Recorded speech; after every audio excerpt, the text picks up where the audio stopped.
Welcome, everyone, to It Tastes Different Gaming Podcast with 4 different flavors coming from 4 different gamers. I am your host, Shane Eisterhold, and I'd like to welcome my co-host, Nick Irwin, Patrick Smith, and Russell Rowe. Hey, Patrick. Where can they find us? Well, the first place you should check out is our website at ittastes.different.com. This is the place where you can subscribe to all of our streams and connect to all of our social media sites. You can also find us on Facebook at It Tastes Different. We're also on Instagram at It Tastes Different PC.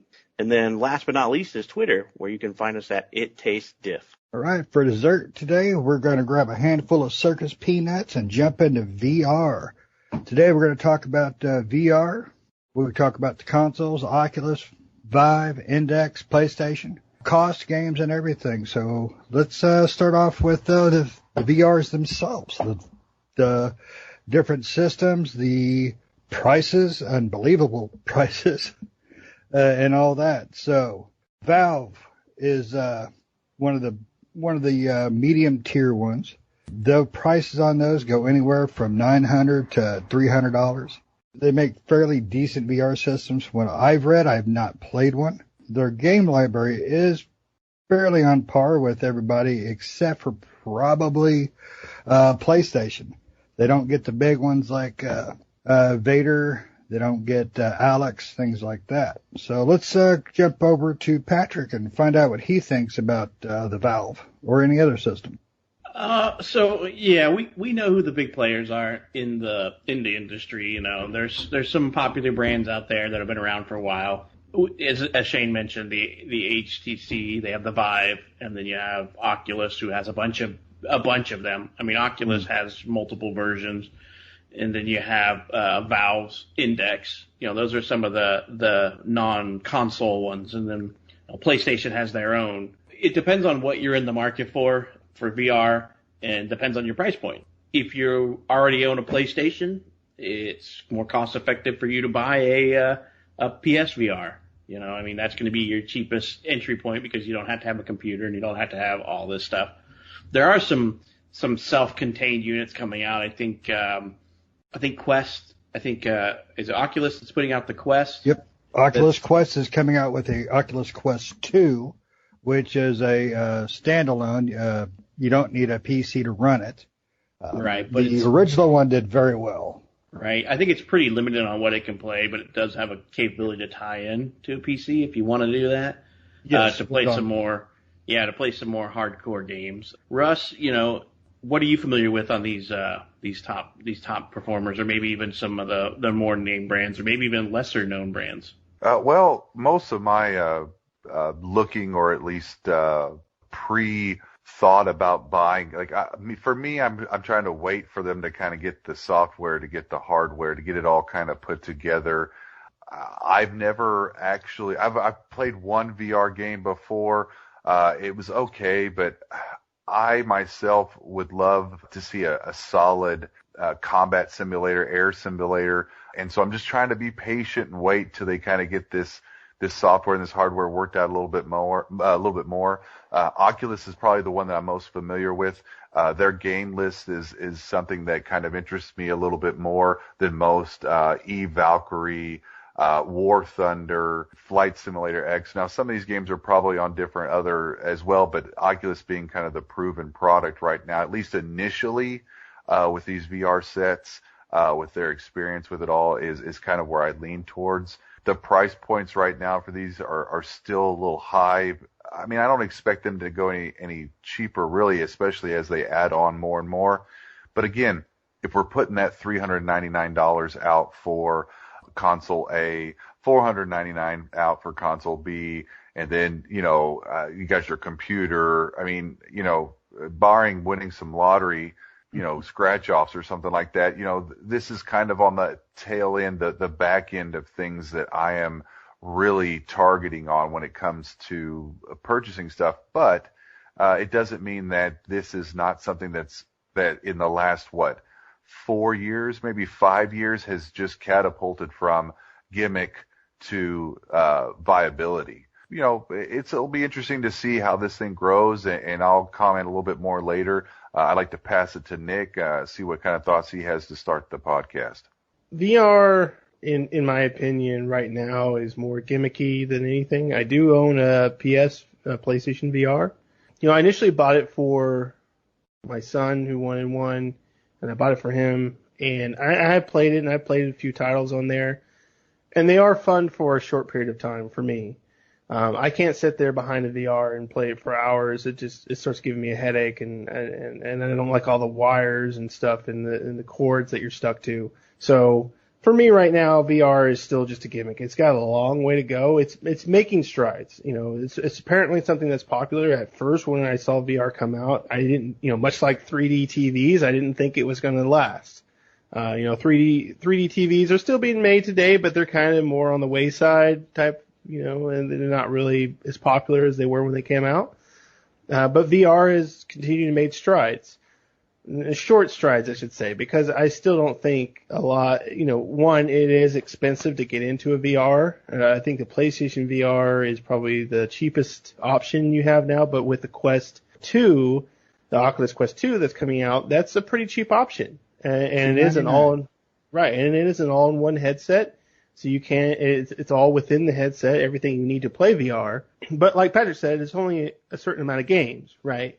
And if you want to play some of the heavy hitters like Half-Life Alyx or Star Wars Vader Immortal or some of the other VR games, then you will have to attach that Quest headset to a PC to then utilize the computer to play those games. Right now it is even with that, if you wanted to play some of the lesser titles on the Quest or you want to go out and buy a PlayStation VR, there's a good entry points. But if you really want, I think personally, if you really want to experience VR and experience what VR can offer, you need to get yourself an expensive computer and you need to get yourself like a Valve Index or, one of those high-end VR headsets that can play pretty much everything VR-wise under the sun. Because then you have a huge library of games to play and experience VR. But that's expensive. When you get $1,000 for an Index, I think is how much those go for the high-end version. And then you need a machine, a PC or a laptop that can run that VR experience. And so, yeah, it's expensive to get into. Right. Yeah. And I think that's the biggest thing for me, it is very cost prohibitive. I mean, if you consider, let's just take any of the VR systems out there, the cheapest standalone is probably the Quest. It's $299, but it's very limited in what it can do. If you want to play more of the higher end stuff, you have to plug into a PC. So if you take into consideration a PlayStation, a PlayStation 4 was, you can probably get into one for $350 right now if you want to get if you want to get a game with it. So you're looking at that, plus you're looking at the cost of the PlayStation VR hardware, which I think is still $350 with the game. $299 on average, because you can find really decent sales on them anymore. And that typically comes with 2 games. Typically. Okay. Because, I recently looked to try to get one at Walmart, and it was still $350 at Walmart when I was trying to get one, when I was looking at the prices on those, just to kind of compare prices to what they are. It was still $350 for that thing but it came with a game or two. I can't remember what it came with, but I was looking at prices. I'm trying to price them out. So you're into an investment. If you can find it for $300 or less, cool. So you're looking at a $600 to $700 investment to get that with a game. So that's a PlayStation, the headset, and a game. So, $600 to $700, probably closer to $700, just depending on what deal you can find. And that's just for a PlayStation one. And that, if you already got a PlayStation, cool. You only need to spend the extra money for the VR headset. If you're looking to do any of the others, we're talking like Oculus Rift, we're talking the Valve Index. I mean, Valve Index cheapest entry level point for their gear is $750, and that only gets you the headset and 2 controllers. That doesn't get you the sensors. So if you want the more where you can pick up your movements, that's the $1,000 kit that Nick was talking about. The computer to run that's no slouch. You're going to need like a GTX 970 plus or an RX 480 from AMD just to play that. You would say then, okay, so what is my PC? So I'm looking at a $750 to $1,000 piece of equipment that requires a computer to play. And we're talking at minimum of a $600 PC, but you're looking more, if you're building a gaming PC, you're looking more to spend, especially if you build yourself, you're looking at $1,000, $1,200. If you can't build yourself, the sky's the limit there at that point, you know. Every time I build me a new computer, I end up dumping $1,000 to $1,200 into it. That gets me current gen on my chipsets for my motherboard and current processor and a current up-to-date video card. Now, the 970 is not a cheap card. I mean, if you could get the 960, you'd be, you know, the secondary number on the GeForces are what gives you a price. The higher, closer you get to like the 70 and 80s, the more expensive they get and stuff like that. So you're probably into this thing for almost $2,000 if you get the sensors for the Valve Index. And then if you look at getting like the HTC, you know, they can be just as bad what HTC can. I mean, I think their cheapest unit, the Vive, standard Vive is $500, you know, and they go all the way up to like 800. Yeah, the HTC, what's bad about it is people got to be careful when they look to buy them because they sell them in pieces as well as packages. Right. So you can buy the VR headset, you can buy the controllers in a package, but you're not going to get the sensors that are required along with the PC that's required.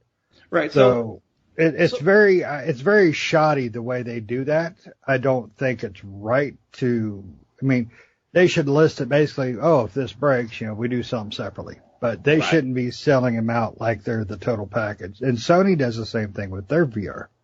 Right, yeah, because you can get like just the headsets, you get just the controllers, you can buy just the base station sensors. So I guess that comes down to kind of like, what are the VR components? So if you break VR down into its component levels, you have devices. So the devices is the hardware to run those things. So there are self-contained units where everything's in one, but most commonly you're going to have a console or a PC. So you're going to have that. You're going to have input devices. So you have controllers. Those are your input devices. So input devices are usually like controllers and stuff like that. So you're inputting and interacting with that. You know, joysticks, controller wands, gloves, trackpads, any of that type of stuff, you know, that you're basically gonna, and then obviously your motion platforms. Those are your input devices. And then you think of like, okay, what is my output devices? So your output devices, for VR, you have a headset that either just contains the display screen, and then you have audio, and they can be combined or separate. I've seen a lot of, I don't think the Valve does this, but I think Sony has a version out there, as well as HTC and Oculus, to where it's just the visual components and you can use your own headset. But in my opinion, if you want to get VR the way it was truly meant to be, you have to buy these components in pair. That mean that because Oculus is the software driving behind it, and you get a headset that it just can't drive properly, you're going to lose out in an immersion point. So audio. And then, so basically all this has to work together. You have to have your input devices all working together, your output devices, and then the audio all working together to create this experience. And it's all driven behind, as like Russ was saying, the software. And the software's come a long way, as well as like the video and stuff like that. Because I can remember back in the day when I played one, the video was so bad and poor quality that you could see what basically looked like boxes, because you could see the individual breakpoints between the pixels if you were playing. I will admit today that I don't have a VR system. I want a VR system, but I can't afford it. My computer is too long in the tooth right now that it really is not VR capable. It's a 10-year-old computer. I do have a 960 video card in it, but you know, and it's maxed out on the board, is saturated with memory and stuff like that, but it just can't push it can't push this stuff. The chipset that's built into the main board is just not supported. So I would have to build a whole new computer. So I'm looking at an investment of at least $1,500 to $2,000 to be able to play VR. And my biggest complaint is that there's too much in the market itself. VR, yes, there's some big name brands, and so it's easy to tell which one that you want. The problem is that games are so volatile in the VR market. There is so much disparity about, if I want to play this game, sometimes it's only released for that headset. Yep. And that drives me absolutely nuts. Alex. Yes, you know, Half-Life Alyx is a perfect example of that. But even more so of, you know, what was it? At one point I thought I heard that the Vader game was going to be a PlayStation. I think that's not true anymore.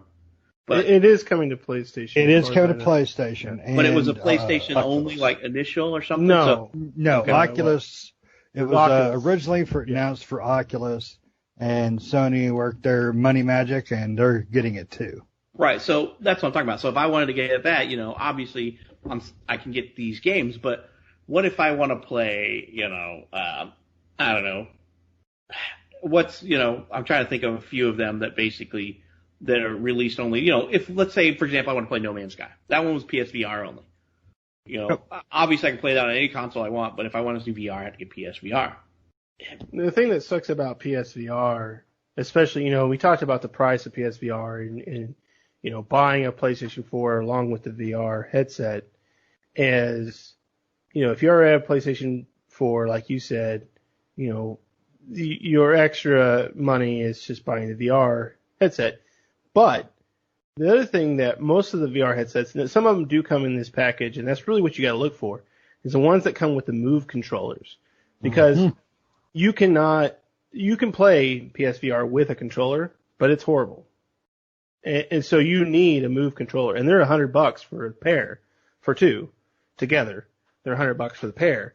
So, when I bought a VR for my son, I had to end up going out and spending another $100 to buy those controllers, because otherwise you can't move a lot of games have two hands and you can't do them with a controller. You have to go out, and most of the games don't utilize the controller. So 90% of the games want you to have the Move controllers, so you have to then make another expense to buy those controllers. So when you're really looking at it, if the PSVR is $300, you're really looking at a $400 investment, almost the same price as a console to get into the VR portion. Well, yeah, exactly. I just went to Walmart while you were talking about that because I did realize that the $350 one that I was looking at did not include Move controllers. So I just went to Walmart, our favorite Wally World, and typed in PlayStation VR bundle. And here's a bundle that's got two controllers, the Move sensor, and then two games for $425. See, that seems odd because we got ours with the Move controllers, and I know we didn't pay more than $3, but this is 2 years ago. Right. I think it was. You can find pretty good deals if you look around Christmas time.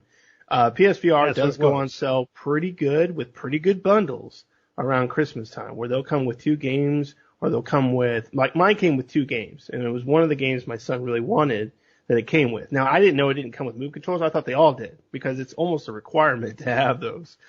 And so then I, quickly learned after we got it and opened it up that it doesn't come with these. So then I had to make another $100 purchase for these controllers. But you can find bundles that do come with, they may not come with two games, but they may come with a game and the controllers with it.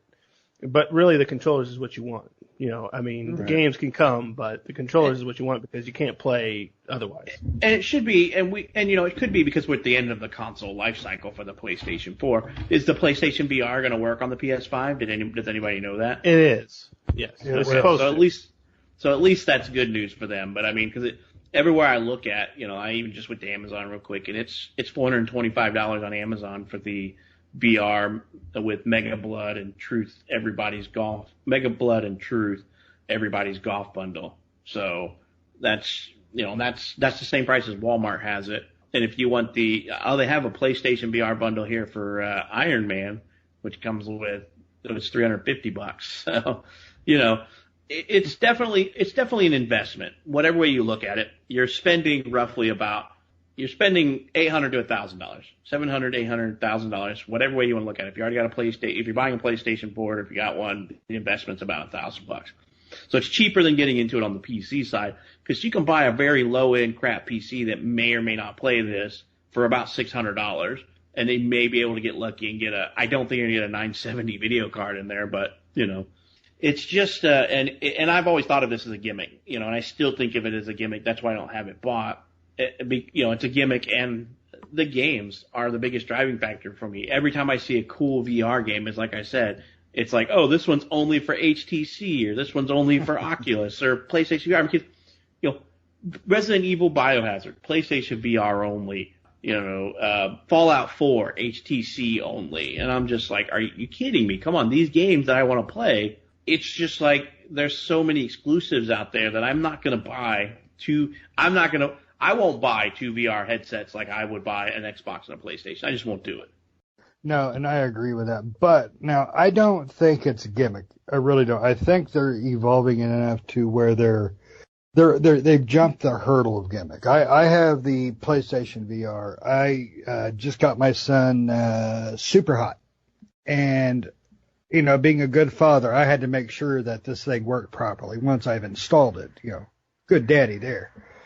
And holy crap, it's a blast. It's I'm just talking about this one game. I've played some others that are good, but this game makes me think, wow, VR is more than a gimmick. VR is really cool. But one thing everybody's talked about, they brought up games, you brought up technology behind it, the cost. One other factor we got to consider, though, is space. You got to have moving room to play these dang things. My son's a little feller, so he doesn't need that much. But when I play it, I'm tripping over crap. So you gotta donate, an 8x8 square, play area to play VR, or at least with the PlayStation. Now the Oculus Rift, Quest, excuse me. Now that one there, I don't know enough about the way that one works to discern how much space you need, but VR with wires, you gotta have play space. That is for sure. The PlayStation VR, that's one of the things that annoys me the most is the camera. And the reason why that annoys me is depending on who's playing, you have to adjust the camera. Yep. And sometimes getting that camera in the right spot to where it doesn't say you're out of focus can be super, super annoying. My kids play the VR mostly, and, my son's taller than my daughter, and when my daughter plays, I have to, put it down more, and when my son plays, I have to make it a little bit taller. And, yeah, exactly what you said, Shane.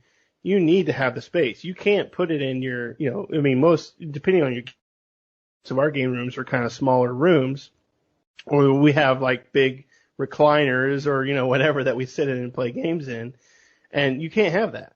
Because my VR is in my living room, where I have the couch on one end of the area and the TV on the other side.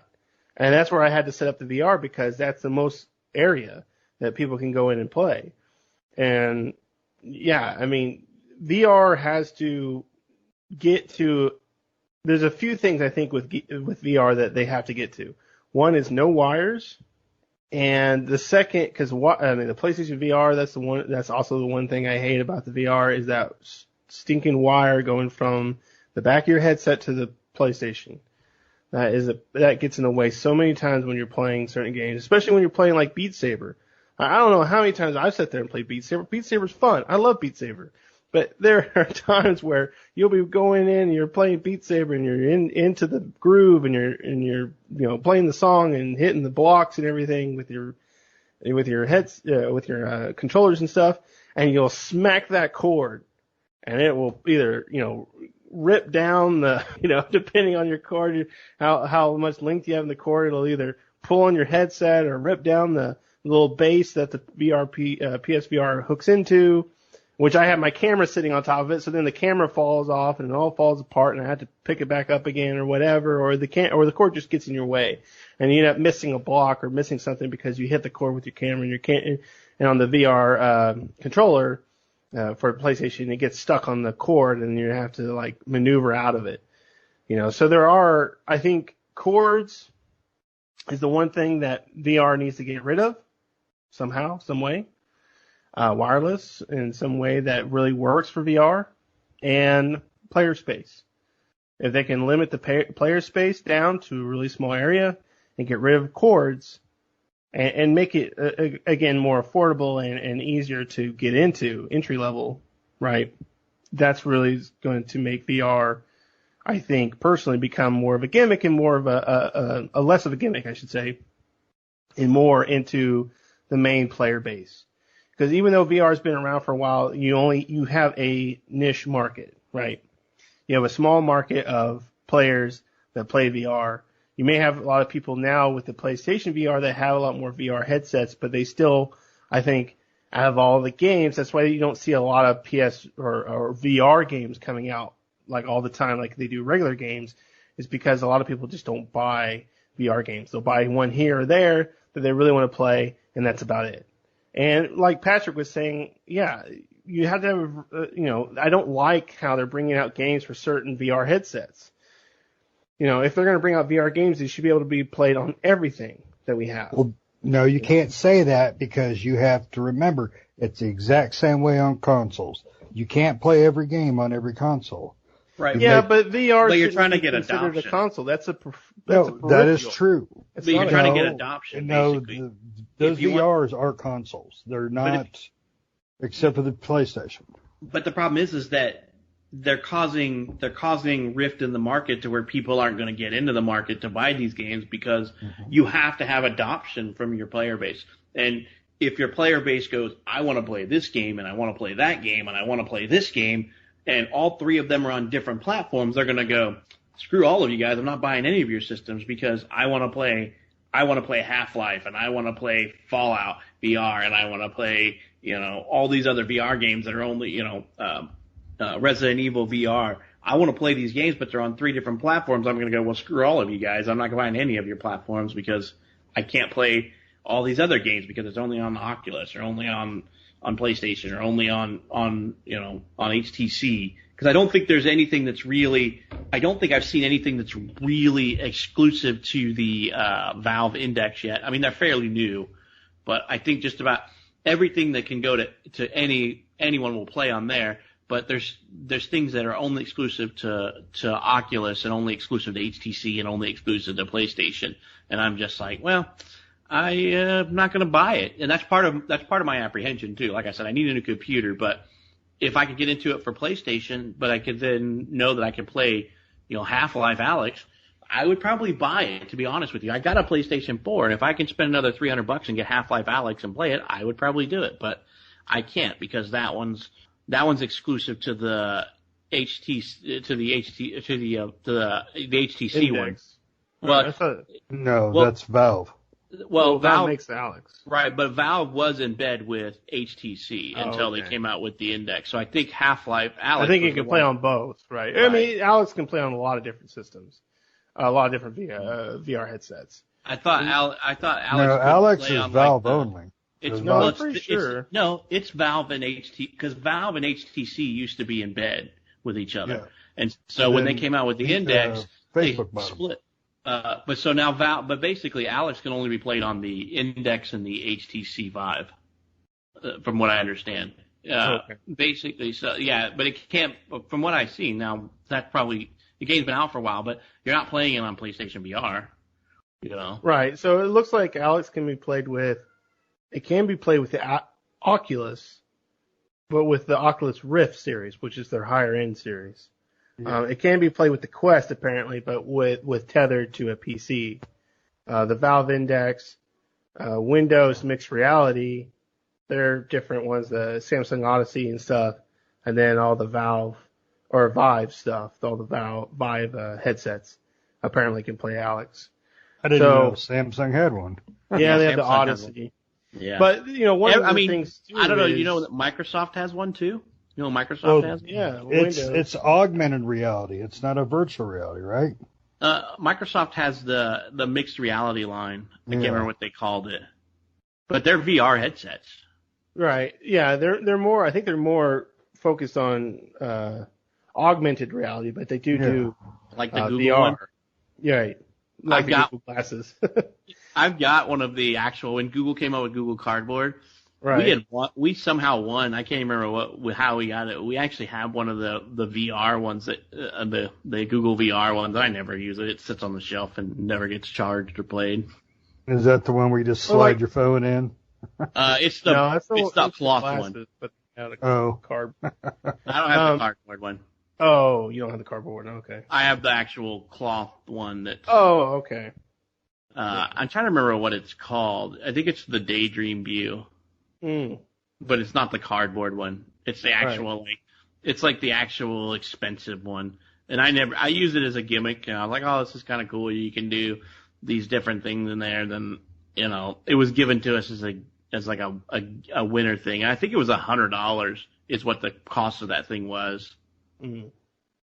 Well, one of the things, when you were talking about, Patrick, about the exclusivity thing, like they're making a new Medal of Honor. I love Medal of Honor, but it's it's a VR game, but it's only going to be on Oculus. And again, that brings back that, that sucks, and kind of what you were talking about too, Shane, was, think of it as different consoles, but I don't think of VR as different consoles, because you need a console to play said VR, right? Either you need a PlayStation or you need a PC that's compatible, right? You do have the Oculus Quest that can play it on its own because it's all in one headset, but you need a different accessory. If I go out and buy a PlayStation or an Xbox or a Switch, I don't need to buy a separate piece to make that thing work, right? And whereas VR, you do need to have that separate piece to make it work. So I don't look at it as a different console. I look at it as an accessory to said console or said hardware. And it sucks that Medal of Honor, the new Medal of Honor, whether it's going to be good or bad, I don't know. It's going to be made by Respawn, which is a good developer. Yep. It's only going to be on Oculus, so it's not going to be on PlayStation VR. Hopefully it comes to PlayStation VR at some point so I can play it. But right now it's going to be on Oculus, which I don't have.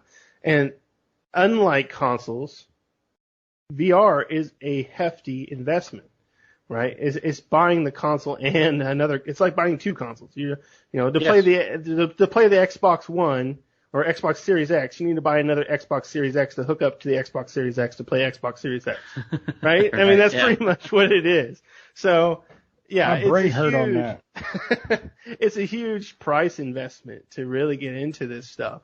And so, and I think that's exactly what Patrick said. I think it's one of the limiting factors of VR right now is you have those people that have invested in, let's say you invested in a PlayStation VR. If Medal of Honor VR comes out for the Oculus Rift, how opt are you to go, I'm going to go, I already have a VR headset, and I'm going to go buy another one just to play this? You're not going to, right? I mean, because then you have to have a PC that can support that. So do you have a PC that supports that? Well, no, I don't. Okay, well, now I got to go buy another PC. And then you're like, just forget it. So I think it's a little bit more. So I do agree that, in my sense, that right now it's just a gimmick. It's definitely more, like I said, 3D TVs I thought were a gimmick, and they turned out to be that way, right? I mean, they still sell them, but people don't buy them. I don't think you can buy a 3D TV anymore. I think someone still sells them. Sony or Samsung, one of them still has Samsung does not have one, because I remember when I bought my latest TV, I was looking at 3D TVs, and they've stopped making them. I was glad I waited a year, because they stopped making them the year that I bought it, because it was a dying technology. Do they still even put out 3D movies anymore? I mean, that's true. I mean, yeah. I don't know. Movies coming out anymore? I don't. You don't even hear about it. You don't even hear about that at the theater anymore. Right. Maybe Avatar 2 and 3, when they come out, they'll probably be in 3D. Inspired again. Right. I still have my 3D TV, and it's Samsung Plasma, blah blah blah, top of the line, 10 years ago, and I still love it. I still will pop in a movie, and because it does a 3D conversion, and I'll sit and watch Monsters vs. Aliens, and just have a ball with it. Hey, I'm sure there's some people that still have Laserdisc, and they love it. But it's a dying technology that didn't take off. Hey, get off my VHS. So I just had to look it up here. 3D TVs ceased to be manufactured since 2016. So we're 4 years in, and there's no more. 4 years later, there's no 3D TVs. 3D movies are still being put out, but not as often. So basically, it looks like 3D TVs are dead. And I thought that was a gimmick, too. I remember going in there and seeing that you had to get these glasses that plugged in and, and all this stuff. And the glasses that were at, like, Best Buy to go try it were all a big they were breaking because so many people put them on and tried to use that. And I could only imagine, what the gallons of face sweat all over. Yeah, exactly. Or where those people's grubby hands have been that's touched that and put it on their face. And I'm like, I don't know that on my face. But, why do these smell like Cheetos? Right. But, so that, that's one of the things. I mean, TV technology's moved in a different direction, so we're not getting a lot of 3D TVs anymore. It's pretty much a dead technology. And And it's just because I think a lot of timing. But outside of that, back to the VR topic, I agree with Nick 100%. These exclusivities are killing the 3D market because that's one of the reasons why I haven't looked to take the leap. What's that? I said the VR market. You said the 3D market. Oh yeah, sorry, the VR. Yeah, the VR market. So in my opinion, Nick is completely correct, and they're killing themselves because I want to play Fallout VR. I want to play Resident Evil VR. I want to play Alex, and I want to play all this stuff. But if I'm going to make the $1,500 to $2,000 PC investment to play this, I want to make sure that I can play everything I want. I don't want to go, well, that's only coming out on PlayStation VR. I'm like, well, screw that. I'm not buying a $350 to $400 PlayStation VR headset when I just invested $1,500 to $2,000 in a computer and VR setup that I can play. So I think that it's going to stay gimmicky because they're going to kill the market themselves. I really don't. Yeah, I really don't think so. I really don't. I think VR is going to continue to evolve. One thing I think that really ruins, probably the main thing that ruins VR for me, and Russ, you're about my age, so you'll remember the movie Lawnmower Man. That movie. We're not. Yeah, I was gonna say you were 10 years younger than me. I remember Lawnmower Man. Come on. Lawnmower Man and yeah, but you watched. Remember the old World War II movie? It was in black and white. Remember that, Russ? I think but that movie was like, oh my God, VR is amazing, and there were some malls that had like little VR kiosks set up where they were slightly close to them. The mall up here had one for boxing. My brother threw up because he got nauseous. It was freaking hilarious. So there's, but that's the VR that I want us to progress to, but with better graphics. I want to be able to, I know a long while back, some dude put like a 360 treadmill and was playing like Call of Duty or something in VR with this thing. That's what I want. I want full immersion. That is virtual reality. I remember when I was a kid and we went to like some type of fair when I lived in Florida, and they had this VR thing that you could try for $20 for like, I can't even remember. I was too young to remember, stuff like this, but it was $20 in the 90s to try this thing out when I was probably like 12 or 13 or something like that in the early 90s. And my dad paid $20 for me and $20 for my brother to play this but a versus game. And it was in VR. And it had a walking platform on it, so you could basically stand on it and you could walk and run, and you just had a gun in your hand and, you shot at each other, and that's the game. It was like a versus type thing. And yes, that was cool. My cousins played that too. I remember being there, and I didn't play it, but they played it, and I watched them because they had TV screens where you could see what they were doing. Right. Yeah.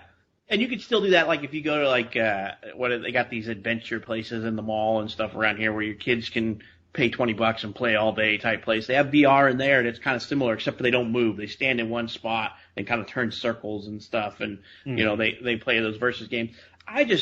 It still seems to gimmick to me because that was a gimmick back in when you had what was the Game Boy one that came out?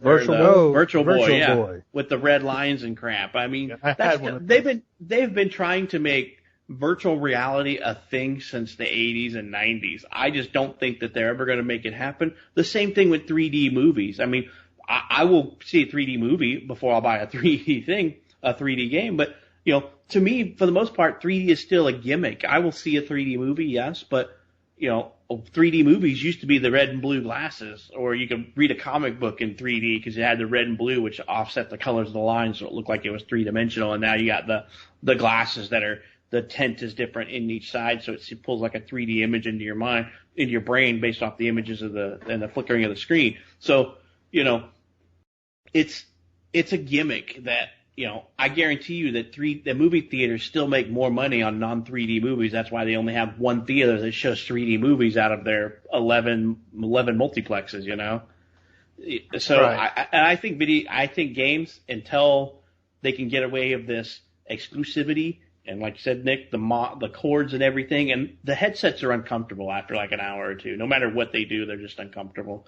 Yeah, get rid of the cords, and the price has to come down because to me, they're an accessory to my gaming setup. So I don't spend $300 on an accessory for my Xbox. I buy a $60, $70 controller for my computer. The most expensive accessory for my computer is my freaking monitor, and do I need to spend, I guess, a monitor and a headset? Those are my expensive things, but I'm not spending $400 for those items usually. So the VR is a high-end gamer thing right now, I think, for PC anyway. And PlayStation, you just got a budget to buy a second console. Right, and it is exactly that, and like I was saying with the console stuff, those players that go out and buy PSVR or an HTC Vive or an Valve Index or whatever, that's all they're going to buy, right? They're not going to go out. It's unlike consoles, you could go out and buy a PlayStation and then buy an Xbox and then buy a Switch, but you're not going to go out and spend $1,000 or so on a HTC Vive and then turn around and spend another $1,000 on a Valve Index, right? Or $300 or $400 on a PSVR. There are people that have that money that are doing it. That's why those companies are still around. Right, but again, it's still a gimmick, right? You're not getting that big player base. You're getting those few people that can spend that investment, and that's who the people that they're pushing this stuff out to. Right, until, like Patrick said, until it gets to the price point of where people can easily afford this stuff, and where most, if not all, VR experiences are in one place. Whether it be spread out between models, right? But they're all, everything that you can play here can be played there. Whether it be, lower resolution or whatever they need to do. You're not going to have those people go out and spend that investment. It's too expensive for them, right? It's expensive enough to go out and buy a console. It's another or a PC. It's another expense to then buy another console or another PC. You're basically doing that if you're going to invest in VR. So yeah, it is right now. It's a gimmick. And I agree with Shane. I hope it becomes more than that. I think VR is really cool. Playing the PSVR, I wasn't sold on VR. But playing the PSVR, it's a really cool experience, and there's some really cool games, and it's fun. It really is. And I hope it becomes something more than just a gimmick. I think right now it is just a gimmick. But I really hope it becomes something more than that. And Microsoft has something with their, I think, nowadays, I'm not for sure, but at the time when Microsoft was talking about their augmented reality, I thought that was going to be what it was going to eventually turn into, because Microsoft, and I think they still have it, where they have the augmented reality glasses, where they basically, you can walk around like, a downtown area, and you look at a sign for Luigi's Pizza, right? And it tells you the reviews and things. It basically connects to the internet and tells you like, hey, they have 4 out of 5 stars and these are the reviews and, or I need to walk from here to there. How long does it take? And it shows you on the ground through the glasses. Google Glass. Google Glass or Microsoft's augmented reality. Like it shows you just like, Google Maps, that little trail line and where to go and how to get there. And I thought that was really cool, or it gives you weather updates or things like that. The things that people are creating with like mirrors that basically show them updates, news, and things like that, like almost like a tablet, but it's an actual full-length mirror. Stuff like that. And I feel like that's the kind of the way that software is heading towards. And VR could definitely get there if they make some changes, or if they advance in their technology where they don't have the limitations they have now, right? With cords, playroom, the exclusivity issues, an all-encompassing one area that has everything that you need and is a cheap price point and really entry level for everyone to get into. So I'm sure there's a lot of people out there that don't have VRs that would love to have them, but it's just too expensive of a market to get into right now. That's me. I would love to try it. I have not played a single game on the HTC, on the Index, on the PlayStation VR. I've not played a single current next gen, a current generation of anything VR game, because I quite frankly don't want to put myself through that if I can't afford that, because it's one of those things where I want it. I know that I would want to try it and to play it, but I'm just not willing to make the money investment into building a PC that can play, that can basically handle the HTC or the Valve one, or even the Oculus, for that matter. I just can't afford to build a system and then go ahead and turn around and throw another $1,000 at something like that. Because what'll end up happening is that I'll be able to build the PC one year and have to turn around and wait another year to get the VR headset. And by that point, maybe my computer can no longer handle that VR headset. So I mean, and there's a reason why I have not played VR games anywhere, because I don't want to put myself through wanting one of those and making it worse to where I'm like, I just got to have this. And even though that I have to put myself in an awkward position to buy one. Well, next time we do board game night here at the house, I'm going to shove you on. I'm going to put you in Resident Evil 7. Nope, I will not, because I don't want to get into something that I'm not going to be able to afford, because my next purchase is going to be a PlayStation 4 or PlayStation 5, excuse me, whenever they come back on sale, whenever they restock and everything. I got an Xbox Series X, but I want to get a PlayStation 5 so that I can have that ready to go for their exclusives. So that I'm already dropped. But see, there we go. I'm dropping. I got an Xbox, and I'm going to get a PlayStation. So there's $900. I'm dropping $1,000 on consoles, but I'm getting two different consoles with a vastly different library to some extent, and a large library for each. Whereas VR, the library isn't that. I mean, there's a decent amount of games, but it's not that extensive to where it can warrant me spending $500 on each different headset. Yeah, so, I can understand that. But I think I see VR continuing to grow and change. I don't see it mainstream household anytime soon. But I see in the next 15 years, it's going to be a lot better. I think it's going to be a lot more immersive. I don't think it's going to get cheap, though. I really don't. Well, we all need to get it. Well, I guess we'll be living in like the world of existence. I don't know if you guys saw that movie where everybody plugs in the console to their spinal cord and they play a VR game. Yeah, I remember that. God, that's B movie. That's existence. That's what we're gonna get. That we're all gonna more be of a C movie. Or what's I don't know if any of you guys watched, but like Stargate, they had the episode where the entire population of this world was in like a virtual reality system where they just lived there. They didn't live in the real world. They just all lived in this virtual reality system and were in pods. Didn't they have like a Star Trek episode like that? Maybe. I remember Stargate was one I remember it from for some reason, where they just came into this world and they sat in one of these pods and it warped them in there and they couldn't figure out how to get people out. It's funny because that's all like modern times, but then when they go needs to be like the Matrix. Yeah, they all go into the VR world and it's like back living in the feudal times and stuff. I'm just like, what? I would want to go to the future, not the past. If I was doing VR like that. Or Westworld. Westworld, yeah. Be like, I'm gonna go. I'll take those hookers and I'm going over there, and then I'm gonna shoot me some of these bad guys over here. Just live out your Wild Wild West fantasy, huh? Yeah. Where's Will Smith? Yeah. Wild West with Will Smith. So, yeah, VR is definitely something that I want, but I can't afford, and I don't know when any time that I will be able to afford. Maybe if something better happens for PlayStation or even Microsoft in the next year, maybe I can do something like that. But it doesn't seem like Microsoft's too interested in the VR sphere right now, for Xbox. I don't understand that, to be honest, why Microsoft's not in there. Because they have two platforms that they could sell on. They could sell one headset that works on a PC and an Xbox. So why don't they do that, But they just need to get in with one of the already current, VR. Like Oculus. Yeah, like Oculus or something. Yeah. Right. Now, I believe Oculus originally was developed over at ZeniMax. And they did just buy them. So maybe that's something that could come into fruition.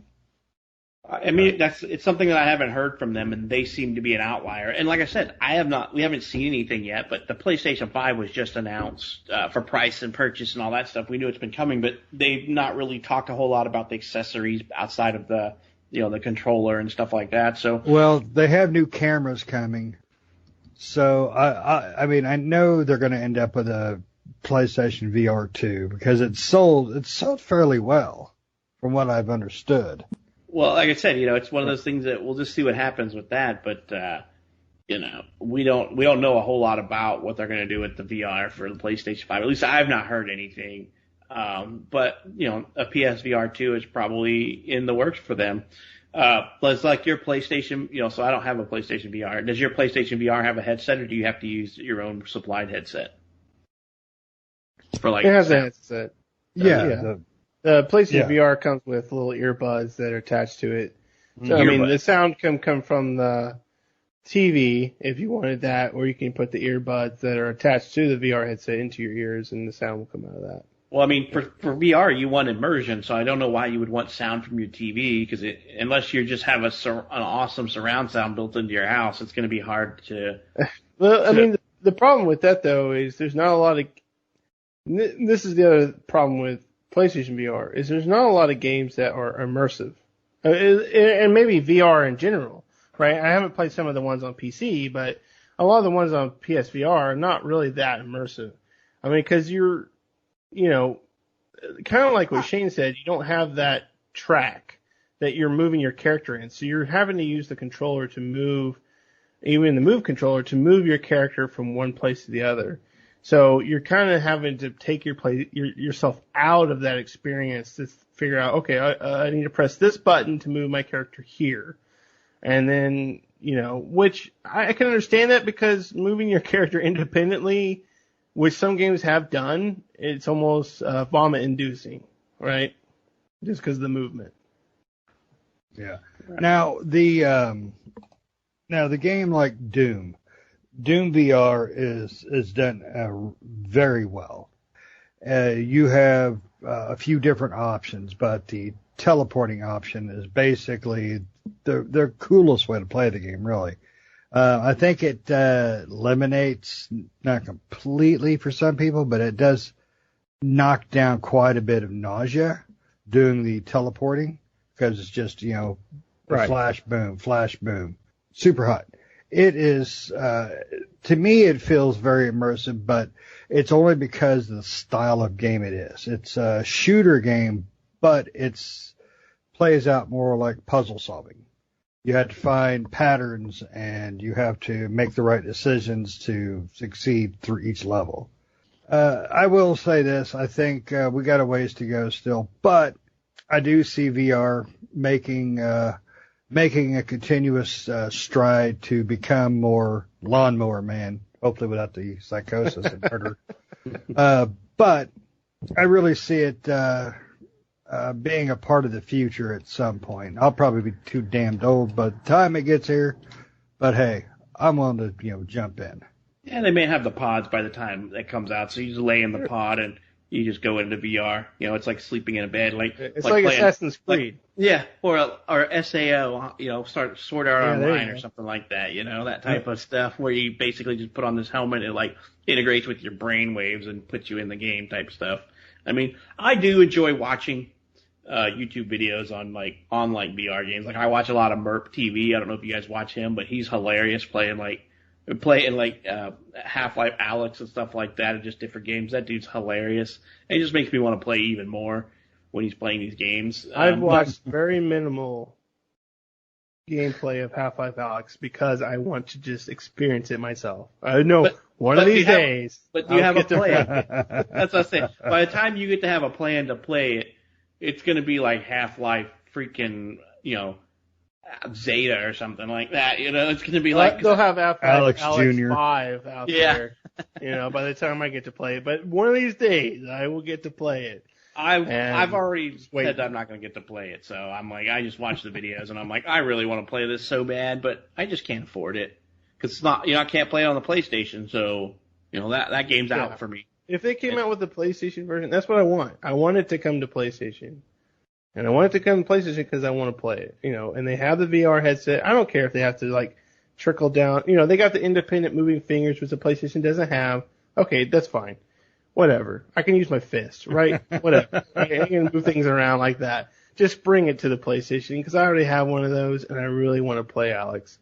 Right. So I think I'm surprised that Russ hasn't figured out a way to get that so he can play Half-Life Alex, with his obsession with Half-Life. I really am surprised that he hasn't broken down some doors to get a PlayStation VR.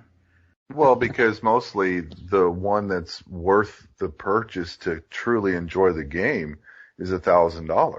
I mean, that's if you're going to enjoy a game like that, it's like if you're going to go out for steak, you're not going to go to Applebee's for steak. You're going to go to a steakhouse. I mean, it's the same basic principle. I mean, I like Applebee's. I've been, and that's because you're 817 years old. He eats at the Carriage House cafeteria. Exactly. But more importantly, I've been pretty blessed in my life to be able to, like, for example, I've actually been able to use an F-16 fighter simulator, an actual, no joke. While I was in the Air Force, I got to go spend time in the simulator. And it's not a VR experience, but it's about as close as you can get to it. VR has been developed for years now for medical and for military. And like, I bet you if we could get our hands on one of those military setups, I mean, it would be like, okay, this isn't such a gimmick. But that's, again, those are government funded. Those are projects. As it comes out to the civilian sector, the things are going to improve. Again, I think me and Patrick's had oh my gosh, I think we've debated 1,000 times, like, what is the most awesome setup? Like, like the guys that have the car setups, the full car ramp ups, or the full, the whole cockpits on hydraulics. Cockpits, and everything like that. I mean, I think, for us, if we won the lottery, we probably would have the best of the best, but until it becomes more affordable, less gimmicky for the average Joe, we're as a group, we'll enjoy it from afar. Not to say that those that have money and those that don't have it aren't enjoying it. Maybe they are, but it's still, if it was a different level of performance for these items, we might be able to spend that money. But the performance for what you're paying isn't quite there yet. Not that it's a gimmick. I know everybody's been saying it's a gimmick, but I think it's like the perfection of the hardware. It's like, I mean, we didn't go from Atari to PlayStation 5. We went from Atari to Sega to so forth and so on. I think we're right now in the Nintendo versions, the original, Nintendo versions of VR, and maybe in the future we might be clamoring to pre-order. So, and I don't have 40 more years to wait, though. So yeah, and we may not. We may not. Maybe our children. I'd be lucky to make it through the year and listen to this and say, "Oh, okay. Well, now it's time to buy a VR system, just for Grandpa or something like that." So, right, but in any case, that's my feelings. But I've been sitting here listening to you guys, and I agree with generally everything you're saying. Gimmick versus the reality of it, but they are making strides, and I think if they're able to have a medical profession be able to practice surgeries using virtual reality, I'm assuming that within the next few years we're going to see a leap and bound. I think we will see it before our 80th birthdays. Well, it better hurry up because it's shooting up here quick. Yeah, I mean, we've all seen the video, the medical videos. I think Shane's played the proctologist VR as many times as he wants, until he's green in the face with it, The dirty glove version, yeah. Yeah. But, definitely I want to play it, and if I could afford it, I would play it, but I don't have the $1,000 to $2,000 worth of discretional income to buy those items. If I did, I would probably own it, to be honest with you. If I could afford to just say $1,000 doesn't mean that much to me, and I could buy it for a game, for a gimmick.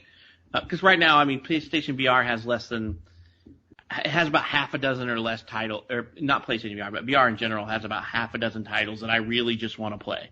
So to me, it's not worth the $1,000 to $2,000 investment to play those games if I want to play them on PC, or if I want to do the PlayStation VR $800 to $1,000 investment. I just don't have that kind of money to throw at it. And the PlayStation has like 2 or 3 games that I want to play, and to me that's not worth a $350 to $450 investment for 3 games. So it's really a cost value for me. And I mean, Oculus has been in business. I think they're kind of like the forefront, as Russ was saying earlier. They've been in business since like 2016, so 4 years. And there's not that many games for 4 years worth of development on some VR platforms. The game list is not that expansive, in my opinion. So it's hard for me to justify that kind of money. No. So I guess we can all just pool our money together, and what we'll do is we'll be like, it can spend 2 days at your house, and then 2 days at your house, and 2 days at your house, and then we'll have to add an extra day to the week somehow, make 2 days at your house for a full week. Oh yeah. So it's 4 weeks in a month. Yeah, exactly. We'd be like, you get it for a week, and then it comes and lives with daddy for a week, and then you go live with your other daddy for a week. And it's that's a lot of daddies. It's the VR system with 4 daddies. So, I'm down. That's about the only way that I feel I'm going to get to play any of this stuff is be like, all right, guys, we're going to pool our $2,000, $500 each, and you get 1 week a month with it. Oh, God. Explain that to my wife. Be like, I just invested $500 and I'll see it once a week. It'll be like the divorce drop off. Yeah, it'll be the divorce drop off. We're gonna meet at the police station, and I'll hand it over to you at 2 p.m. And then Nick's gonna meet you next Sunday at 2 p.m. so he can pick it up. And then Russ is getting in next Sunday, the Sunday after that at 2 p.m. And then I'll be back the Sunday after that at 2 p.m. We're gonna have to have a holiday schedule. Be like, all right, this Christmas is Nick's, next Christmas is mine. Yeah, who gets it for Christmas? That'd be about the only way I'm going to be able to do this. And I think probably after about 2 or 3 months of us moving the PC and the gear from one place to the next, it'll probably just fall apart in our hands. It'll end up staying at the house at that point. Exactly. Or like, Nick, it's your turn. I'm like, I'm good. I don't want to pick it up. Be like, Shane, why is this controller sticky? Well, there was this website. Yeah, because that's what's going to end up happening. He expanded his horizons. Yeah, that's exactly. Right. We'll have to make rules where you cannot look at virtual reality porn in this headset. It's communal. We don't need a communal disease. That's right. And you got to wipe the sweat off the dang pads on the inside. So, I mean, that's probably about the only way that I'm going to get VR in the next 5 or 10 years, to be honest, if something like that happened, where they came out with VR share or something. But, I really hope that it will come down in price and will stick around. I mean, I don't know how much I would play it. Listening to Nick and Shane, you guys have the VR, it doesn't sound like you guys play it that often. So I'm kind of wondering if it really would be a wise investment for me as myself playing it, because if you guys aren't playing it that often, I would probably play through my 3 games in PlayStation VR, and then would I pick it back up again? I already don't play my PlayStation nearly enough because I only play it for exclusives. So maybe this will get me playing my PlayStation more, but then it's got to make me play my PlayStation enough for 2 PlayStations. I probably played the PSVR. It's probably been a month or longer since the last time I personally played it. At least once a week. And they play it almost daily. But for me, it's probably been a month or longer. Right, and it may be something that if the price goes down on it, because my daughter's going to inherit my PlayStation 4 when I get a PlayStation 5. Maybe I'll get it for her, and then I can do what Shane does and be the good father who has to test it out to make sure it's okay for their kid. Now, Beat Saber, though, I will play that. I cannot let my kid play Beat Saber because Beat Saber to me is how all these girls are trying to put themselves through college nowadays. That's what I keep telling myself. Because everywhere you turn, on YouTube, on Twitch, is just these half-naked girls playing Beat Saber. Half Beat naked, Saber's a lot of fun. I guess. but half-naked, well-endowed women playing Beat Saber is all you see on these channels anymore, and you're just like, okay, that's one I don't need anymore. So, that is true. There is a lot of that out there, but Beat Saber is a lot of fun. I enjoy Beat Saber. Beat Saber is one of those ones that I can hop in and Beat Saber is one of those ones that I can just hop in and play, a couple hours and just have a lot of fun with. It's a really fun game, and it's a lot of fun. It's one of those ones that it's like back in the day playing Guitar Hero or Rock Band. That I still love Rock Band and still love Guitar Hero. They don't make them anymore. I think the last one they made was Rock Band Live or whatever, or no, a few years Guitar back Hero. Came out. Yeah, which I have for PlayStation 4 with the guitar, and it's okay. It's not Guitar Hero Live is not the Guitar Hero we used to know, and Rock Band hasn't been around since I don't know whatever. But I remember back in the day with Rock Band, I used to go over to a buddy's house and we would have the person that played the drums and the guy that played the bass and the guy that played the guitar and the person that sang, and we would play that all night long, and that was so much fun. So I wish they would come back with Rock Band. I think that's where I'm getting at. Yeah, we got a 4-man band here. Somebody can play lead, bass, guitar, so much keyboard. fun. And I got even harmonica. Even the singing was because it would try to it would do some manipulation with your voice to make it sound good, because you can't sing with a crap, but then make it sound good in the game. Just I'm an auto-tune for you. Yeah, an auto-tune for you. You can be like T-Pain in there, So it was, that would be actually kind of cool if they made like a Rock Band VR or a Guitar Hero VR. That would be pretty cool. I patent that. We're all be like, darn it, put on some pants. We're playing PlayStation VR Rock Band. Yeah, everybody put in their headsets. We're all in a virtual world together, and you're like, dude, I thought you told you to put on pants. You wouldn't know until you took the VR headset off. Right. I'd be like, oops, I thought I did put on pants. So I was playing the flute. So VR is, like I said, VR is outside of the price range for me, and I don't consider that, I consider that I bring in decent money, but it's just outside of my realm. VR in general is outside of my realm of expense. I'm a little bit of a frugal person to some extent, but I don't think VR is priced for the masses outside of PlayStation VR. VR, Oculus Rift. Oculus Rift is expensive. Sorry, not Rift, Quest. Apologize. But Quest can only play very limited games unless you plug it into your PC and let it do it. But then you require a high-end PC.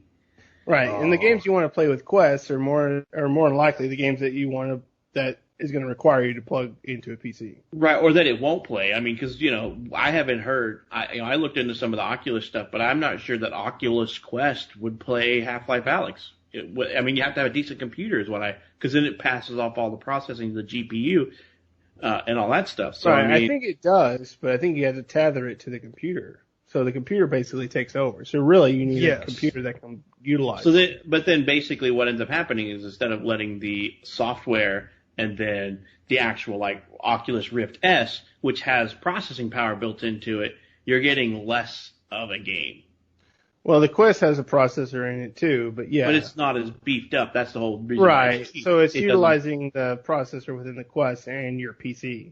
So I imagine it's using a lot of the GPU power rather than Right. So, but that's what I'm saying is that I don't know.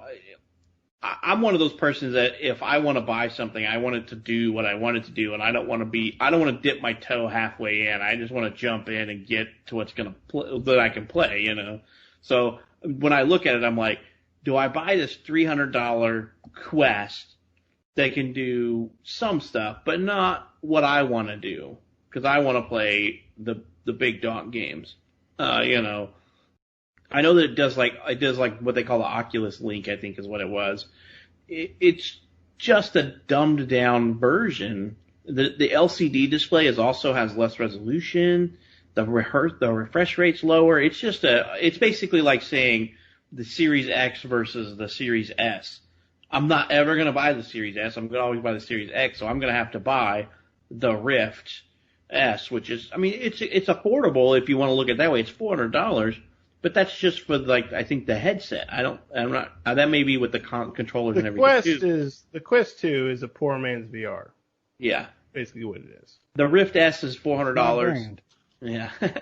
but it basically is, you know, it's not going to give you everything of, like, the Rift, the Oculus Rift will.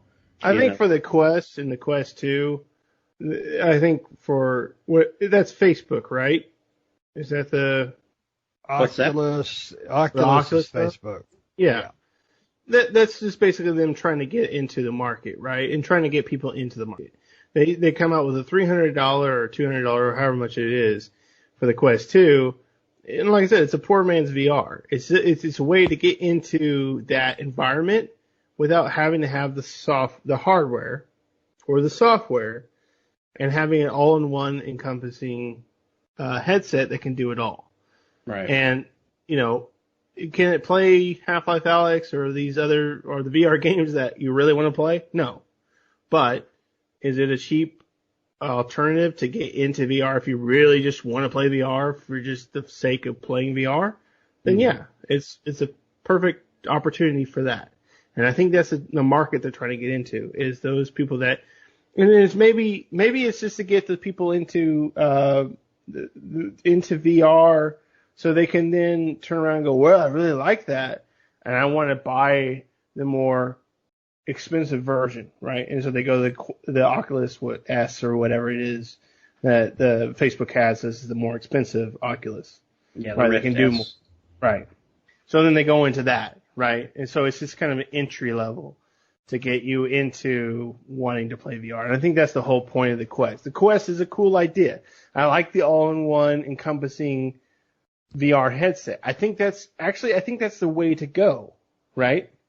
Mm-hmm. In the end, I think that's the way to go, because people don't want to invest in a $1,000 or $2,000 computer and then a $1,000 or $2,000 headset, right? They want one thing that does everything, right? Everyone wants that one and all thing. Right. So if they can make a headset that is that one and all thing, and I think that's where the Quest is going with that idea, and if other companies kind of jump on board with that, maybe you can then have a $1,000 headset that does do it all. And I think there would be more people would jump into that pool than the people that say, well, I got to buy this $1,000 Rift and then a $1,000 computer to run it. Yeah, I mean, the Rift, yeah, I mean, I think probably the Oculus is probably the least powered unit between, like, the HTC and the Index. Obviously, by price, it better be, right? I mean, at some point, you can't strap a computer to the side of your head. Something has to drive this hardware. I mean, you have to have somebody that's going to be able to push the graphics and push the stuff. So at some point, you have to get, there's a trade-off. You know, a headset that has its own processing and stuff built into it's going to be heavier than the one that doesn't. But you need that to play those games. So at some point, you know, I don't think you're going to get to wireless anytime soon. I mean, yeah, your phone's pretty small and it can do processing, but you're darn sure not going to play like a very high-end video game on it that can do all the graphics fidelity that your computer can do. So I don't know about you, but I'm not strapping my ATX, my ATX form factor case with all the hardware in there on the side of my head. Maybe I'll put it on a backpack on my back or something, but you know. Right. And yeah, wireless, I don't know. You know, that seems like a long way off, but I think this all-in-one headset idea, I think it could get there eventually, right? And even to the point, I mean, chipsets, hardware, things like that are getting smaller and smaller and needing less room as time progresses, as technology advances. You know, you look at the trend of graphics cards, of internal motherboards, and I think graphics cards are a bad thing to compare because they've got nothing but larger in the last 10 graphics years. cards have, but I think, you know, even the new like GTX 3080 or whatever it is, the RTX but it seems a little bit smaller than most graphics cards, more compact, right? They have that casing on the outside and the chipset on the inside, and that, the cooler, the fan, and the probably the heat sink in there on the left-hand side, more likely on the 3080. So fundamentally, things are getting smaller. That's the point I'm making is technology is getting smaller, and I think that's the whole point is, even laptop GPU chipsets are getting better, right? And maybe you don't use a desktop chipset, but even the graphical chipsets for laptops are getting up or getting close up there to the high ends, right? They're not quite there yet, but they're getting there. They're progressively getting better. So you could put a CPU, GPU chipset in a VR headset that could basically, if not, at some point, bring out the same output graphically as a desktop PC. It's going to get there eventually. That's my whole stake in it. It's going to get there eventually. I mean, I hope so, but I honestly think VR will die before it gets to that point, because at $1,000 price point for a good VR setup, it's just too expensive for most people. I mean, there's a whole reason why you have PC gamers and like console gamers that fight with each other, because a PC, you could build $1,000 PC that'll put a console to shame, and it's been that way for years, and the only thing is you're not going to build a $500 PC that's going to put that $500 console to shame because of the proprietary technology and the all the stuff, the architecture that went together to make it work.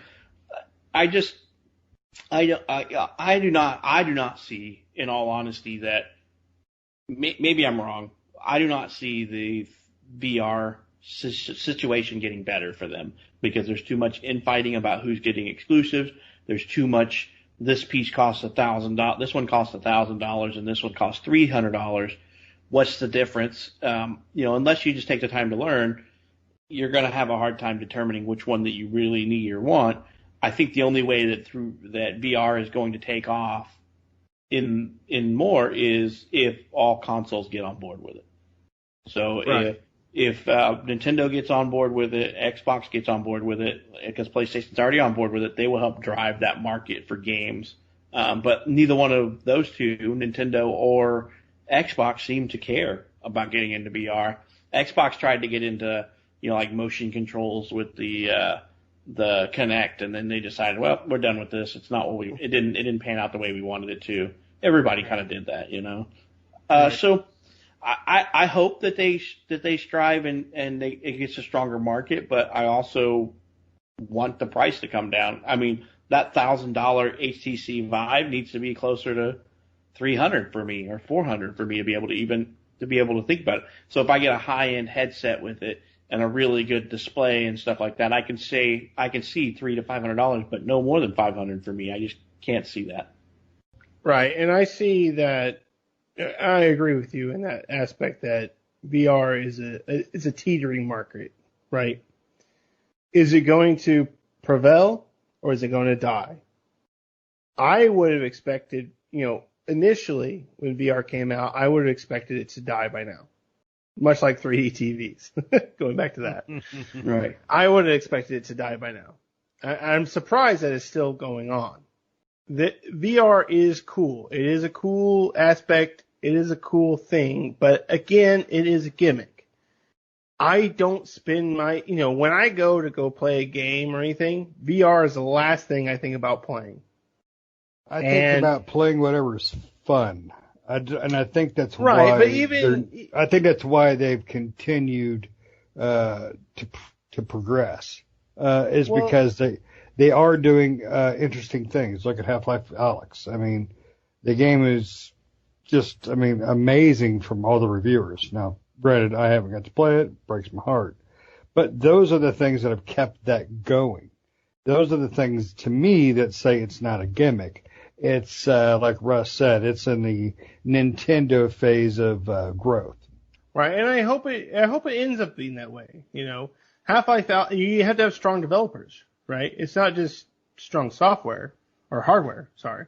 But you also need strong software, right? Half-Life Alyx is a perfect example of that. Yep. But Superhot, the more it proceeds, it will gain more software. right? Superhot and things like that are really fun games. Beat Saber, Superhot, some of the other VR games have. Astro Boy on PSVR is a really fun game. Does it need VR? I don't think so. I think it could have been a fun game on its own. Or Astrobot. Sorry, not Astro Boy. I was going to say. Astrobot. The Astrobot's a really fun game. And Superhot's a fun game, and some of the VR experiences are fun. But I don't find myself, when I go to play a VR game, and I think of it this way as it's a console game. If I go down and sit down and play some game on my Xbox or PlayStation, how much time do I spend playing it, right? So if it's PlayStation and I'm playing Ghost of Tsushima, which we talked about not too long ago, I spent hours playing that game. Hours. Hours upon hours upon hours. Loved it. Played it. Continued to play it.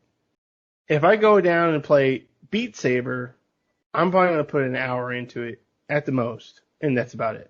If I go play Superhot, I'm going to put an hour into it at the most, and that's about it. I bought Arizona Sunshine on PSVR. Cool zombie shooting game. Played about an hour. Right? That's about the most invested time that I'm going to spend in those areas. Now, when I go back to play those games, how much time will I spend in them? Probably about an hour. Maybe. Give or take. But around an hour of time. But if I go down and play an Xbox game or a Switch game or a PlayStation game or a game on the computer, Crusader Kings 3, how much time am I going to spend on it? I'm going to spend on way more time than I am going to spend playing a VR game.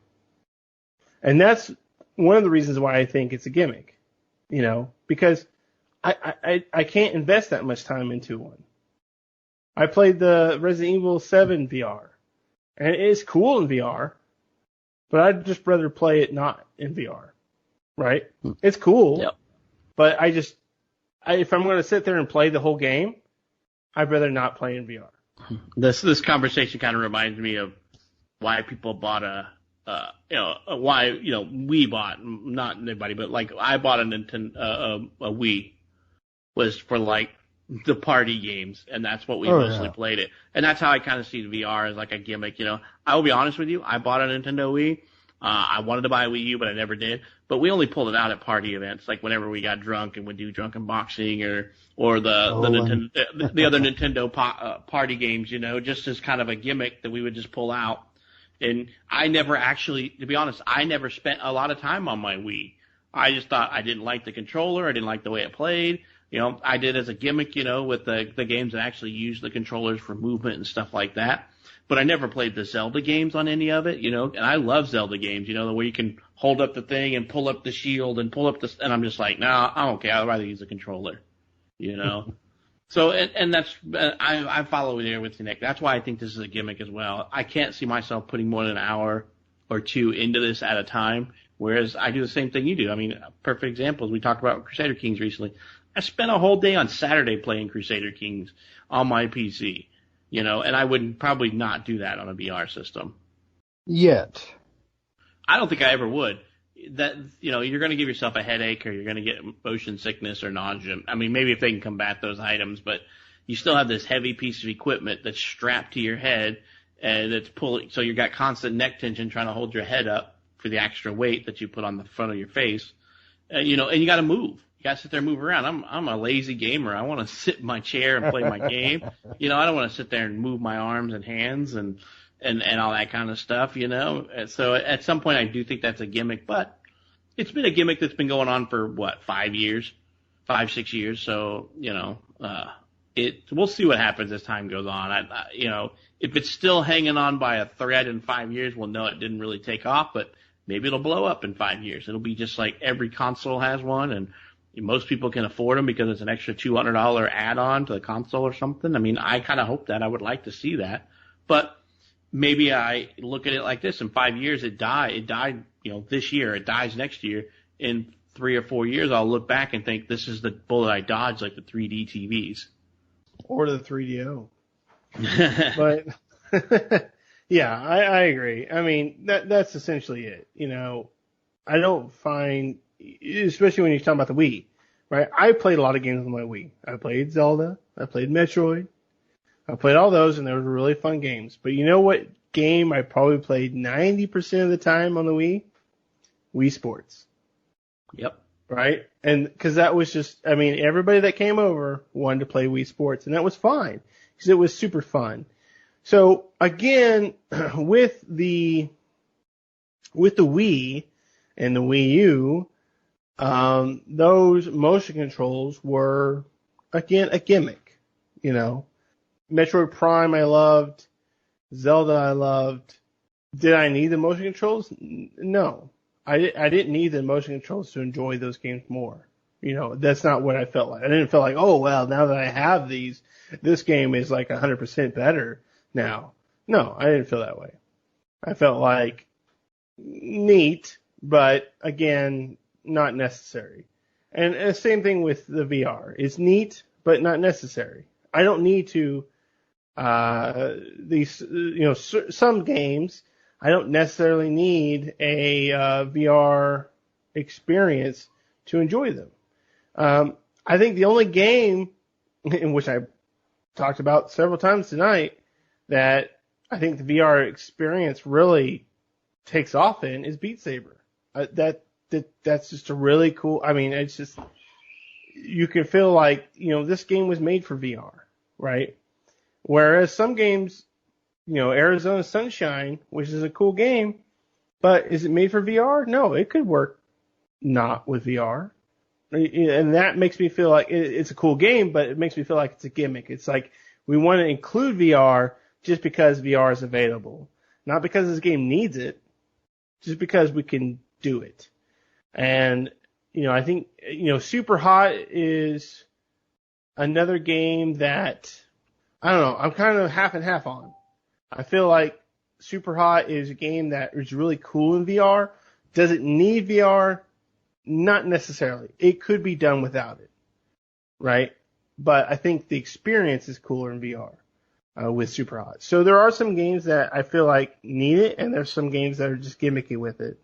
And, like I said, Resident Evil. Resident Evil is cool in VR. It is really immersive because, I mean, you can, it's just right in your face. But, we played Resident Evil 7 without VR, and would I take one experience over the other? Not necessarily. No, I'd rather just play it regular than play it VR. And that's how I played it. So. So I think we could probably beat on this horse for much longer, but we'll probably just be rehashing concepts here. So I guess basically to kind of close it out, does anybody want to make any closing statements or any statements and add something before we say good night? When I die, I want to be put in VR, Matrix style. Oh, no. He wants to be in the goo. I do. I want to be the goo Matrix. He wants to be the goo in Matrix. Right. He's the guy that got hooked up making all the pink goo. So, Russ, any closing comments or about this? I think the horse is beat.